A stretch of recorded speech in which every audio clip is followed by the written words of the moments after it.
वादळी वाऱ्यामुळे विद्युत पुरवठा खंडित झाल्यामुळे जालना जिल्ह्यातल्या अंबड तालुक्यामधील रेवलगाव येथे पाणी पुरवठा बंद झाला। वादळी पावसाने पाणी पुरवठा योजना कोलमडली असून 5 ते 6 दिवस पाणी पुरवठा बंद असल्यामुळे रेवलगाव येथे पाण्याची भीषण टंचाई निर्माण झाली होती। याबाबत माध्यमांनी बातमी दाखवली होती। यानंतर राज्याचे मुख्यमंत्र्यांनी रेवलगावच्या पाणी पुरवठ्याबाबत थेट जालन्याचे जिल्हाधिकारी डॉक्टर श्रीकृष्ण पांचाळ यांना फोन करत उपाययोजना करण्याच्या सूचना दिल्या। त्यानुसार जिल्हाधिकाऱ्यांनी रेवलगाव येथे पिण्याच्या पाण्याचे टँकर सुरू करून नागरिकांना दिलासा दिला। जिथे कुठे अशा प्रकारे पाणी पुरवठा योजना विस्कळीत झाली असेल तिथे तात्काळ पाण्याचे टँकर सुरू करण्यात येणार असल्याची माहिती जिल्हाधिकाऱ्यांनी दिली आहे।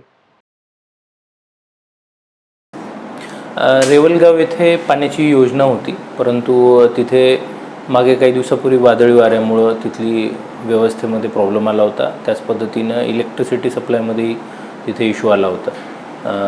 तर ती न्यूज पाहिल्यानंतर माननीय मुख्यमंत्री महोदयांचा फोन होता आणि त्या पद्धतीनं आम्ही त्याची दक्षता घेतली होती आणि तिथे पूर्ववत सर्व पाणी पुरवठा सुरू करण्यात आला आहे। त्याच पद्धतीनं वीज पुरवठा आहे तो सुद्धा सुरळीत करण्यात आला आहे। 5 ते 6 दिवस साधारणतः पाणी पुरवठा खंडित झाला होता आणि त्या अनुषंगाने असे उपाययोजना करण्यात येत आहेत की कुठे पाणी पुरवठा योजनेमध्ये जर काही अडचण आली तर तिथे तात्पुरत्या स्वरूपामध्ये टँकर व्यवस्था देण्यात येईल आणि ताबडतोब तिथे जी पूर्ववत व्यवस्था आहे तर ती चांगली करण्यात येईल।